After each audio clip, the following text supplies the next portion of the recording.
What if the most terrifying part of an execution was not the fire, but the fact that someone took the time to perfect the sound of the screaming? Not to silence it, not to hide it, to redesign it, to make human agony come out like the cry of an animal.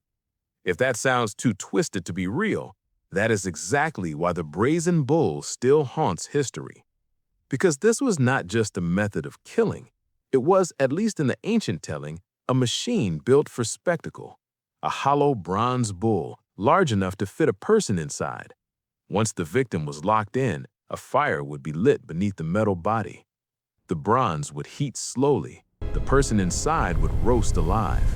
And according to the story, a system of pipes inside the bull would distort the screams into eerie animal-like bellowing. Even the smoke was said to rise through the nostrils. It was torture staged like a performance. And that detail matters because the Brazen Bull tells us something bigger than one brutal invention.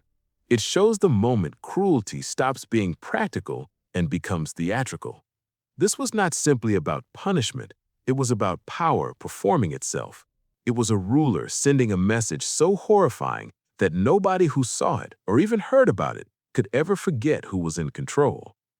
The story usually begins in ancient Sicily with a craftsman named Perillos of Athens and a ruler named Phalaris of Acragas.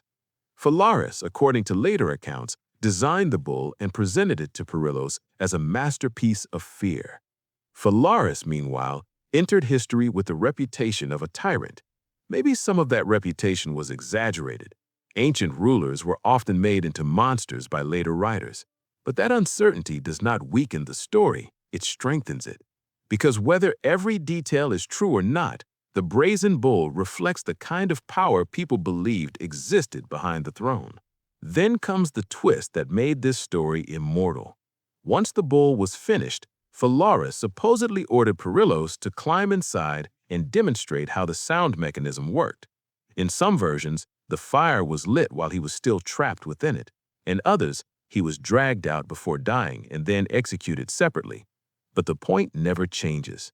The inventor became the victim. The man who engineered the suffering became the first person swallowed by it. That is the kind of irony people do not let go of.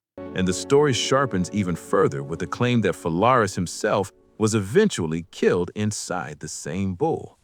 Whether that happened or not is almost beside the point. By then, the Brazen Bull had become more than a device. It had become a warning. First, it consumes the inventor, then it consumes the tyrant, as if the story itself is arguing that when cruelty becomes sophisticated enough, it eventually turns inward and devours its own creators. But the Brazen Bull did not remain trapped in Greek memory. Later Roman and Christian traditions pulled it into a new world of meaning.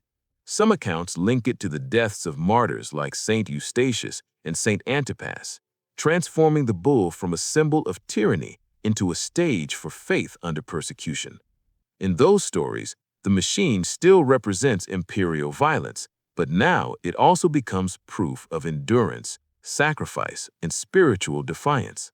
Same object, different meaning. That is how legends survive. They adapt.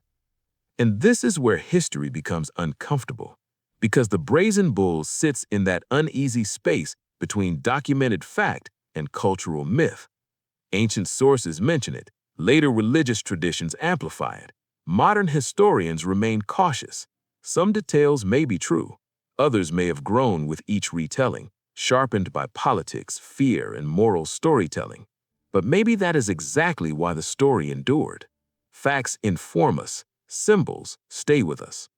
The Brazen Bull stayed with us because it captures something timeless and ugly about human beings. Intelligence alone is not moral. Craftsmanship alone is not noble. Imagination alone is not good. Every one of those things can be bent toward domination. And that is the real horror here. Not just that someone may have built a machine like this, but that entire generations found the idea believable enough to preserve. That is why the Brazen Bull still feels modern in the worst possible way. It reminds us that the darkest inventions are not always made in moments of chaos.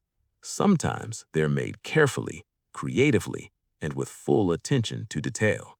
And that is what makes them unforgettable. Not just that they kill, but that they reveal how far power is willing to go when fear alone is no longer enough.